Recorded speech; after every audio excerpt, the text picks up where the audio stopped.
Hey friends, you guys have asked about the 490, or what's that dirt bike right here. So I kind of started on this, and then the time and energy. Been working on saws all the time. This is a 1983 YZ 490. It's almost as old as I am. I have wanted one of these since I was a kid. It's your air-cooled 500cc, four-speed, two-stroke. Just an absolute monster of a dirt bike. Like 60-something horsepower. It weighs nothing. Here, check out the motor. I have the carb off of it and rag stuffed in there. But the plan is, we're going to do it on the channel, but you guys have been asking, so I'll show you guys what's up. I've never really... This thing's more or less complete. It's got more compression than my large body can kick over, common to these, and shock mount needs to be rebushed. Rear shock probably needs to be rebuilt. The forks are a little questionable, but it's all there. The only thing missing is the rear fender. The pipe is a little questionable off of it, but when we have a chance, we're going to rip this motor out and we're going to pull this thing down. I need to put crank gaskets and seals and or crank seals and new gaskets, and the kickstart return spring is broken like most of them are. And what we're going to do, I'm going to rip the head off, and I'm going to do the head mod to this. These have way too much compression. The combustion chamber is an interesting shape, and we'll show all that. But basically, you do a cut on the head, chuck it up in the lathe, and cut the head. So that's the deal there. I want to make this as my around the neighborhood, or I'm burying cable and I need to dig a 1 foot deep trench machine. The Tin Man is a motorcycle man, and I like fast bikes, so this is right up my alley. I'm getting old, so I gotta I gotta take her easy. But look at this thing. My brother found this for me. His buddy had it, and his buddy restores old Arctic Cat snowmobiles. Well, I had a sled that was I just wasn't using it anymore. It needed work, and I really don't like snowmobiling anymore. It's too cold for me. So yeah, I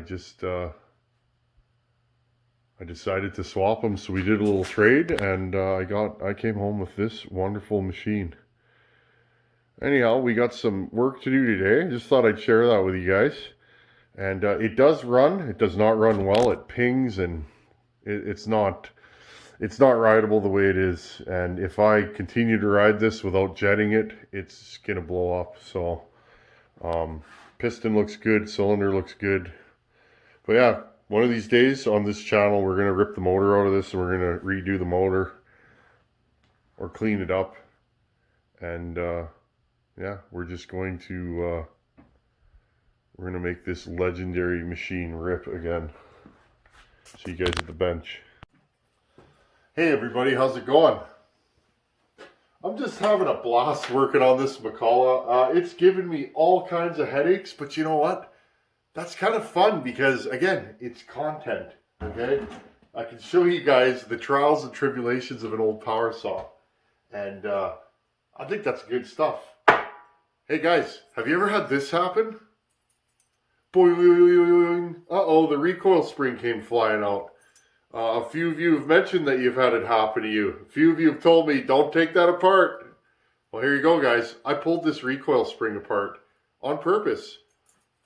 Why? Because this was full, absolutely packed with crud and debris, and it was bothering me. And I figured, you know, since Buckin's going to run this power saw, why not make it as good as we can for them? So part of being a wrench puller is doing those jobs that you don't want to do, right? So here's what I did, folks. I did this just for you guys, and like I said, this thing, I want it to work perfectly. I want this to be a saw that can be used every day. Okay, so now we got it all cleaned up. I'm going to show you guys how I'm going to rewind this power saw starter spring. It's not that difficult. Yeah, it's fumbly, but watch. We'll do it. You guys can time me. Let's see how long it takes. I've never wound a McCulloch starter spring in my life. Let's find out. How long does it take? I'm going to get you guys close to the bench. Okay. Here we go. Okay, so there's a notch right here. I was giggling. I'm like, I'm doing it. I got to show the folks. They deserve it. Okay, there's a notch right here. There's a corresponding hook in there, okay? Now, here's the deal. Don't let the spring come out and don't let it get tangled, okay?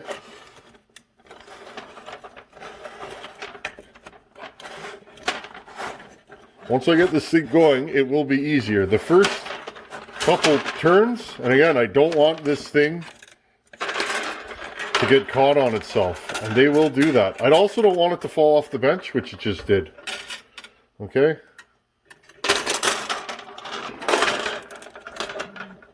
Now again, it just got caught up. There we go. Be careful. You should probably wear gloves while you're doing this. I've sliced myself really bad on a few of these springs. This one's not too bad. Again, don't do as I do.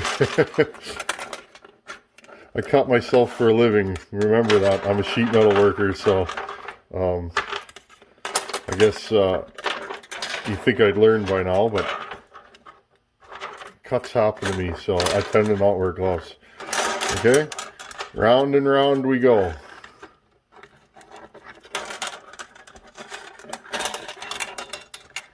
Again, the key is to make sure it doesn't hook on itself, because you'll get so far, okay? You'll get so far, and then it won't fit. Now, for the last couple turns, gotta be really careful, because usually this is when she goes fling. Okay? That's not so bad, is it? You guys want to do it again? Let's do it again. This is one of those things that freaks people out. Now, I've had a few of these. I had one where Fab Willie was over, and Fab Willie and I, we made a rig. We put screws on the bench and actually pre-wound the coil too small, and then we zip tied it, or a piece of wire, and we actually wired it, dropped it in there. One guy held it down and the other guy cut the wire. Okay, again, guys, just take your time. Don't be worried about this kind of stuff. This is the kind of stuff that I get so many emails about, and it's like, this kind of stuff takes practice. Again, this spring is all looped over itself. This kind of thing just takes practice, okay? And the more times you do it, always keep one hand on the spring and always keep another hand making sure that the spring doesn't uncoil itself or it doesn't get hooked. Because it'll want to do that, and the problem is if you get it really hooked while fighting with it, you're going to actually have this end fling out.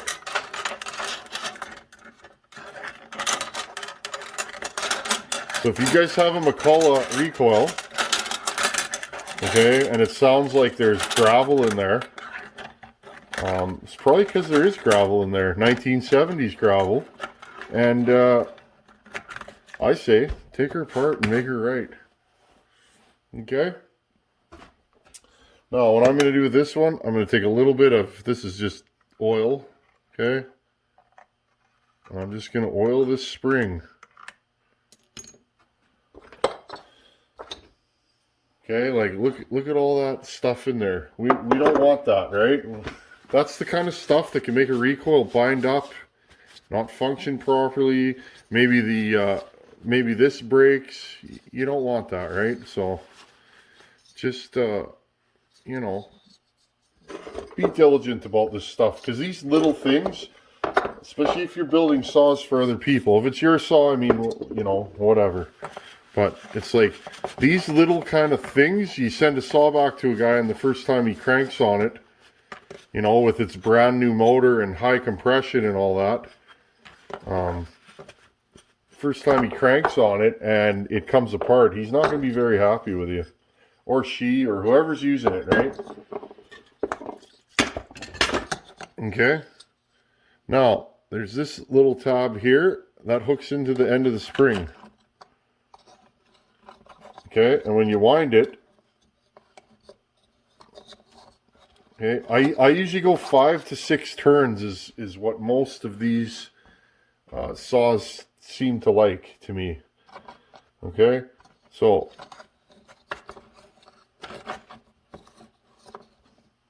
okay, now I'm just going to pause you guys here and I'm going to grab the hardware that holds this together. We can put it right back together. Okay guys, so we got a nut. Okay, these are your starter, whatever you want to call them. These are the teeth that grab onto your starter paws. See, and that's keyed onto there. Everything you want to check for on a lot of these old saws. There's a bushing in there. This one's got some slop. It's not terrible. It still spins smoothly, but again, those are the little things that you want to be aware of. I'm just going to grab a little dab of grease. Okay, a little bit of grease. I'm going to grease that shaft.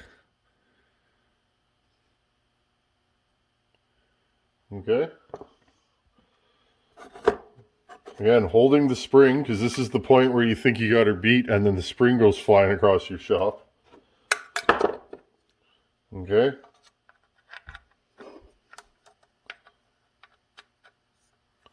I'll line it up so that it grabs the spring. Okay, there's the end of the spring, and here's the part that hooks.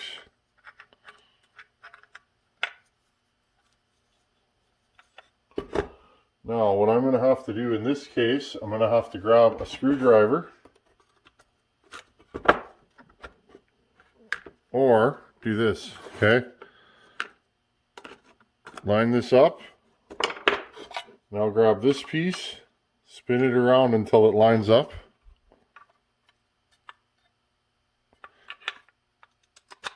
Okay, there we go. Now I'm going to take some medium strength thread locker. Again, we Loctite everything on these Macs. I've learned that the hard way. You don't Loctite stuff on these, it comes loose. Okay, put that on there.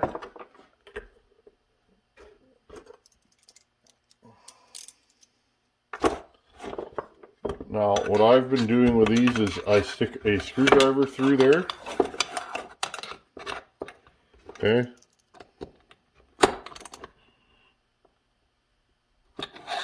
Okay, tighten that down. Now, there's no spring tension on this yet.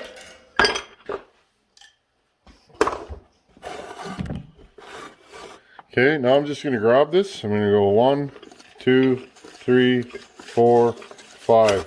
Now, because this is an old saw, I don't want to overwind it because, and again, your rope is going to twirl on you. Now, I don't want to overwind it on an old saw because a lot of times these springs are super. Oh, see, and I just unwound it. Okay, but a lot of times these springs are getting tired, and you don't want to break your spring because just like everything, parts aren't available. Okay, so I'm going to take it again. I'm going to grab this, and I'm going to go 1, 2, 3, 4, 5. Again, making sure it retracts.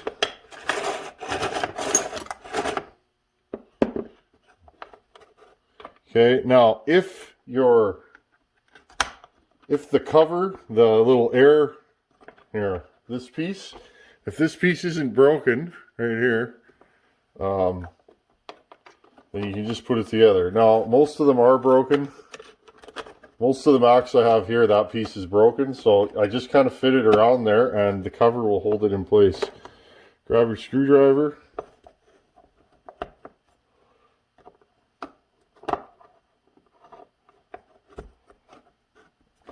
Again, these are a little fumbly, but they are doable. One of you guys asked about putting these back together, so I figured, well, I've never done one, so I'll just do it on film. I mean, I've taken these apart, but not to this extent. Just trying to get that screw to line up. Okay, let's try this one.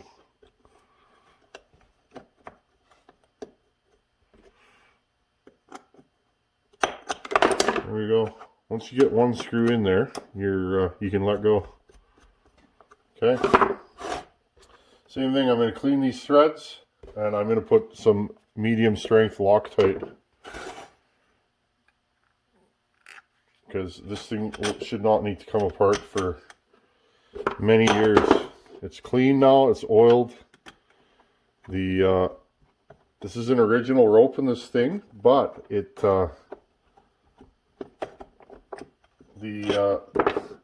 those old ropes that they used back in the day, they're very strong. They're almost like a canvas, or you know, they're good. There we go. And now we're gonna take the other screw out. This thing's missing a screw. There's actually a drill bit broken off in there. I was gonna fix it, but no. Oh, we dropped a little thread locker on there. No big deal.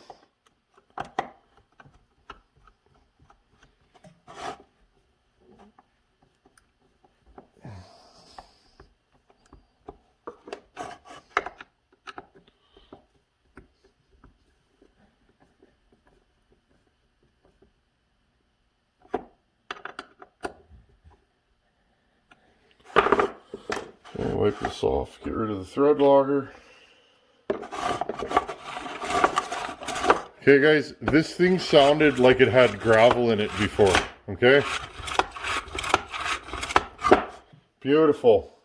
See guys, the devil is in the details in these saw builds. When I do one of these old saws, whether it's for me or anybody else, I go through the whole saw. I will take the saw down as many times as needs be to get the little problems out, because this kind of stuff, you go in the woods and your recoil binds up, you're done. That saw's going on the truck and you're grabbing another saw. And I like my saws to run. Again, just making sure these are cinched good. When I go to run a power saw and it doesn't run, I don't like that. So this one's traveling thousands of kilometers across the country. It's going to be as good as I can make it, or it doesn't go. Okay. Okay, folks. Recoils 101. I don't know if I've ever done recoils on the channel. Oh, this thing sounds wicked now. Listen to that. Shoot, shoot, shoot, shoot. We got to take pleasure from the simple things in life. And I mean, really? Eh? Again, guys, don't be afraid to take apart your recoil. I know those springs can be tricky to get in, but you can get them in. And if you can't get them in the recoil, loop them, drill screws into your bench top and loop it around the screw. You know what I mean? Until it's tight, and the screw head will keep it from popping up. Get it in there until it's too small, and then put wire around it. Twist the wire down, put it in the body, and then cut your wire and slowly pull it out, and it'll go shunk in the body. And then, you know, most of them though, you can wind them by hand like that. I do them all the time. Again, I've never done a Mac. I was playing with this thing and I thought, yeah, I'm taking this apart. I can't leave it. That's awesome. Okay, folks, clean those recoils. Nothing sounds worse than a rattly, grindy recoil. As always, thanks for watching. Take her easy. Later, guys.